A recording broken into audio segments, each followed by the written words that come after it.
Hola amigos, esta es la segunda parte sobre la explicación del patrón DAO y el patrón Factory Method para poder construir un CRUD en lo que es Java Enterprise Edition. Entonces, retomando un poco donde nos quedamos, sigamos hablando un poquito más del patrón DAO. Podríamos decir ya, resumiendo todo, que dentro de las aplicaciones empresariales, por ejemplo, el principal objetivo es almacenar información de alguna manera y en algún lugar.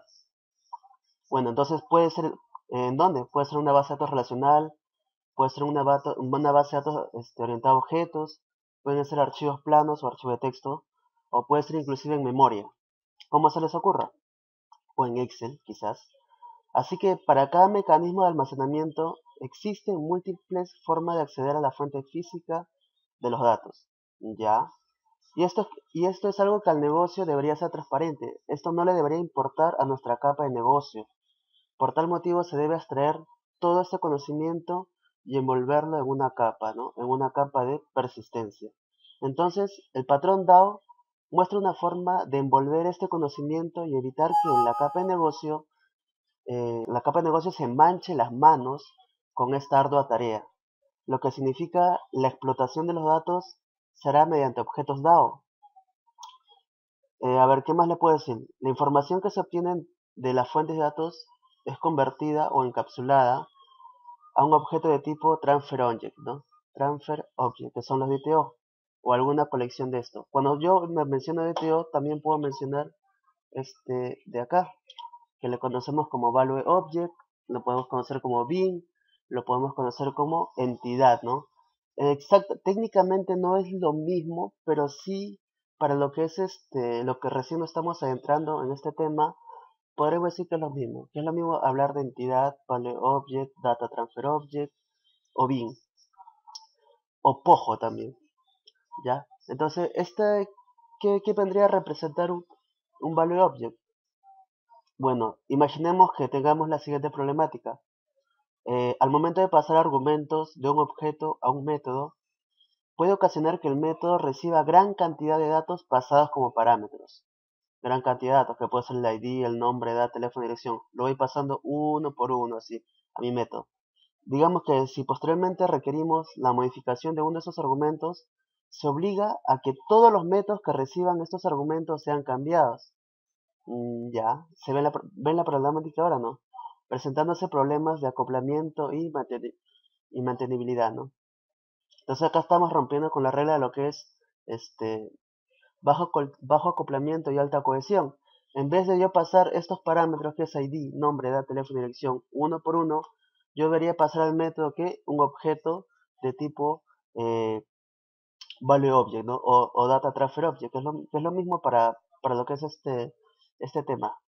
Entonces la solución, como ya les mencioné, sería crear una clase que representa las tablas de la base de datos que utiliza el sistema. De esta manera las propiedades o atributos de la clase serán los campos de entidad, permitiendo encapsular la información y facilitando la manera en que estos son transportados. Así, al momento de enviar los parámetros a un método, se envía solamente un objeto que los contiene y no cada atributo de dicha entidad. Entonces, un value object vendría a representar, en otras palabras, lo que es una tabla, y un objeto de este value object vendría a ser un registro de mi tabla, ¿no?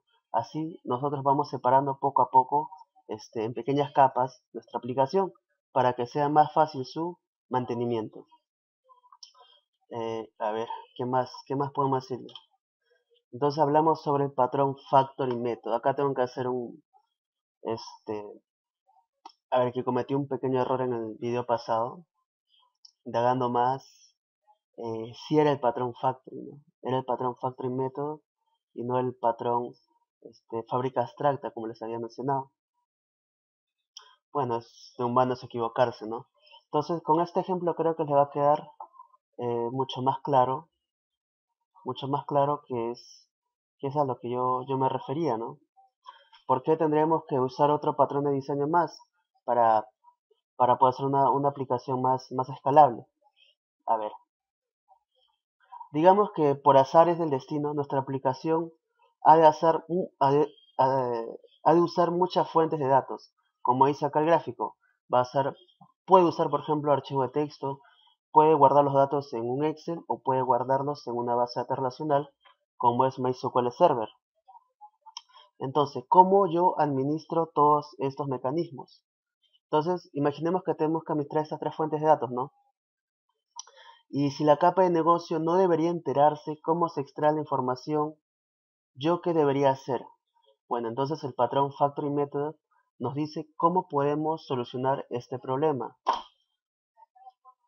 A ver, ¿cómo les podría explicar?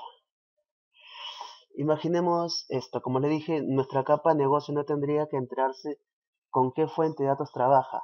Entonces, les voy a explicar a grosso modo cómo funciona esto. Primero, nosotros creamos nuestro usuario DAO, ¿sí o no?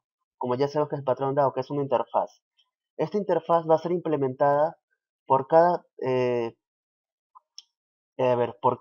dependiendo de la fuente de datos que yo use. Por ejemplo, si es MySQL, implemento de esta interfaz de usuario DAO acá, y por ende, al ser una interfaz, yo debo de implementar ya concretamente todos los métodos de esta interfaz.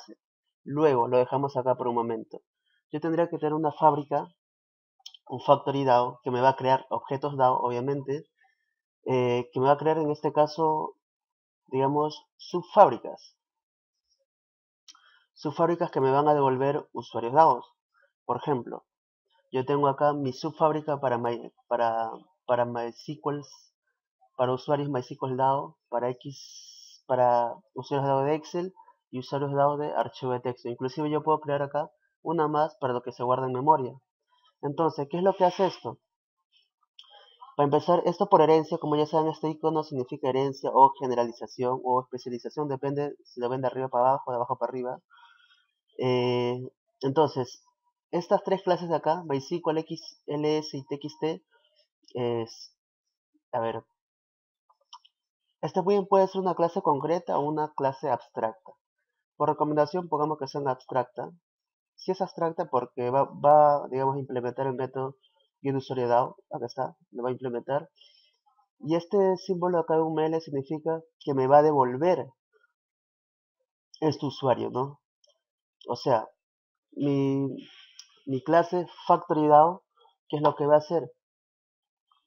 Va a implementar un método que se llama getUsuarioDAO, va a tener una firma de este método y, sus clases hijas, que son TXTFactoryDAO, XLSFactoryDAO y MySQLFactoryDAO, van a implementar dicho método, ¿no? Van a implementar dicho método. ¿Y qué va a hacer este método?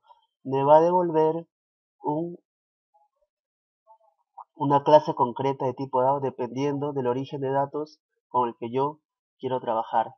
Entonces, al final, que con, al final, ¿qué es la única clase que yo voy a, digamos, a usar en mi servlet o, digamos, en, ya en mi clase ejecutable? Solamente yo voy a usar, ¿qué?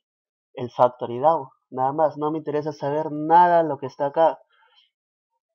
Yo con mi factory DAO ya digamos, por constantes, ya puedo hacerlo estáticas o creando un objeto de Factory DAO, puedo pasarle un parámetro y decirle que voy a trabajar, digamos, con MySQL, con archivo de texto o con archivos de Excel o en memoria, como le dije, ¿no? Y de esta manera yo puedo separar o yo puedo hacer que sea que mi capa de negocio no tenga por qué enterarse con qué origen de datos quiero trabajar. Entonces, como ven, estos conceptos digamos, es muy abstracto. De verdad, se necesita mucha comprensión, mucha lectura y sobre todo conocer mucho el paradigma de programación orientada a objetos, porque acá manejamos todo lo que es conceptos de herencia, interfaces, polimorfismo. Acá hay algunos gráficos de UML, ¿no? Que si no sabes comprenderlo, tendrías que repasar estos conceptos básicos, ¿no? Y esto nos ayuda a hacer aplicaciones más escalables, ¿no? Más mantenibles. Si es que nuestro jefe viene con algún cambio, eh, no tendremos que, digamos, hacer ese cambio en escalerita, ¿no? En cada clase que hayamos implementado, sino ir a la capa específica y hacer el cambio y así poder agilizar la solución a dicho problema. Bueno, entonces, este es todo con el video de hoy. Con el video de ahora. Ya a partir de la próxima clase ya empezamos a trabajar con el IDE, con el Eclipse, para que vean quizás que se le quedó mucho en el aire estos conceptos, y aplicarlo de frente al problema y poder aclarar mejor lo que es patrón de diseño. Chau, chau.